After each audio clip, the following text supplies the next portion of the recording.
YCP target గా hot comments చేశారు CM Chandrababu. Vijayawada వరదల పాపం ముమ్మాటికి వైసీపీదే అంటున్నారు బాబు. బుడమేరు డెవలప్మెంట్ పనుల్ని ఆపేయడం వల్లే ఇప్పుడు ఈ వరదలు అంటున్నారు. బుడమేరు గండ్లను అప్పుడే కనుక పూడ్చుంటే ఈ వరదలు వచ్చేవి కాదన్నారు సీఎం. విజయవాడ వరదలకు గత వైసీపీ ప్రభుత్వ తప్పులే కారణమంటున్నారు. శవ రాజకీయాలు చేస్తే ఇంట్లో నుంచి కూడా బయటకు రాలేరంటూ హెచ్చరించారు సీఎం. మూడో గండిని పూడ్చడానికి ఆర్మీ సాయం కోరినట్లుగా తెలిపారు చంద్రబాబు. బుడమేరు ఆక్రమణలపై త్వరలోని సీరియస్ యాక్షన్ ఉంటుందన్నారు. వరద నష్టంపై ఈ రోజు కేంద్రానికి ఫస్ట్ రిపోర్ట్ పంపిస్తున్నామన్నారు చంద్రబాబు.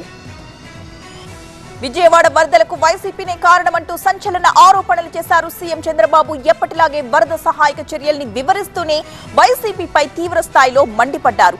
శవ రాజకీయాలు చేస్తే ఇంట్లో నుంచి కూడా బయటకు రాలేరంటూ హెచ్చరించారు ఆయన. బుడమేరు ఆక్రమణలపై త్వరలో సీరియస్ యాక్షన్ ఉంటుందని ప్రకటించారు. విజయవాడలో ఇంకా వరద నీరు అలాగే ఉందని, నష్టంపై కేంద్రానికి ఫస్ట్ రిపోర్ట్ ఇవ్వబోతున్నట్టు చెప్పారు సీఎం. జరిగిన నష్టం మీద ఫస్ట్ రిపోర్ట్ గవర్నమెంట్ ఆఫ్ ఇండియాకి పంపిస్తున్నాం. సిటీ అంతా అతలాకుతలమైంది. చాలా పనులు ఉన్నాయి, టెక్నికల్ పనులు. వినూత్నంగా ఆలోచిస్తున్నాం.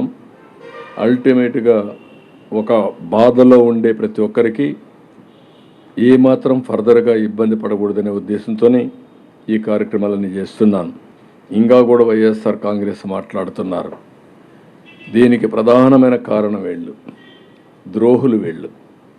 ఆ 3 బ్రీచెస్ గాను ఆ రోజు క్లోజ్ చేసుంటే ఈరోజు ఈ పరిస్థితి వచ్చేదా అని అడుగుతున్నాం. సమాధానం చెప్పమంటున్నా పార్టీని. ధైర్యం ఉంటే మీరు సమాధానం చెప్పాలి.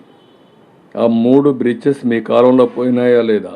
నేను బుడమేరు పైన 5 వర్కులు ఇచ్చి 57 కోట్ల రూపాయలు డబ్బులు శాంక్షన్ చేశాను. ఇవన్నీ కూడా కంప్లీట్ చేయాలని. ఆ 57 కోట్ల రూపాయలు వర్క్స్ క్యాన్సిల్ చేశారు. దీనికి సమాధానం చెప్పమంటున్నాను నేను. ఆ రోజు అది ఖర్చు పెట్టుంటే ఈరోజు ఈ సమస్య వచ్చేది కాదు. చేసిన తప్పును ఎదుటివాడి పైన నెట్టేసి తప్పించుకునే ప్రయత్నం చేస్తున్నారు. అది మీ వల్ల కాదు, అది జరగదు, గుర్తుపెట్టుకోమని హెచ్చరిస్తున్నా. మీరు చేసిన పనికి మీకు ఓట్లే లేదు. మీ అరాచకాలకి ఆ రోజు ప్రజలు తీర్పు ఇచ్చారు. ఈరోజు ఇలాంటి అరాచకాలు ఇంకా చేసి, విధ్వంసాలు చేసి, నేరాలు ఘోరాలు చేస్తే మిమ్మల్ని రాష్ట్రంలో కూడా ఉండేరు. ఇంట్లో నుంచి బయట కూడా రాలేరు. గుర్తుపెట్టుకోండి. ప్రజా జీవితాలతో ఆడుకోవద్దండి. మీరు చేసిన తప్పుడు పనుల వల్ల కొన్ని లక్షల మంది నాశనం అయిపోయారు. 1,40,000 కుటుంబాలు ఈరోజు ఇళ్లలోకి నీళ్ళు వచ్చి సర్వస్వాన్ని కోల్పోయారు. 6,80,000 మంది, 7 లక్షల మంది ఒక వారం నుంచి ఒక మానసిక క్షోభ అనుభవిస్తున్నారు. ఇష్టానుసారంగా ప్రజలు రెచ్చగొట్టాలి, శవరాజకీయాలు చేయాలనే దుర్మార్గమైన కార్యక్రమం అనేది చాలా తీవ్రమైనది, చాలా నీచమైంది. ఇక్కడ టౌన్లో యాజ్ ఆన్ టుడే ఉండే వాటర్ అంతా అనలైజ్ చేయమంటే 1.2 TMC ఈరోజు మధ్యాహ్నం అన్నారు. ఇంకా 1 TMC ఆఫ్ వాటర్ సిటీలో ఉంది. అది డ్రైన్ చేయాలి. మళ్ళీ ఎక్కడికక్కడ వాటర్ స్టోరేజ్ ఉంది, బేస్మెంట్లో పల్ల ప్రాంతాల్లో ఉంది. అవి లిఫ్ట్ చేయాలి. దానికి ఎన్ని మిషన్స్ అవసరం అన్ని మిషన్స్ పెట్టమన్నాం. 1 రోజు 2 రోజుల లోపల మొత్తం ఎన్యూమరేషన్ చేస్తాం. ఎన్యూమరేషన్ చేసిన తర్వాత ఏం చేయాలో వర్కౌట్ చేస్తాం.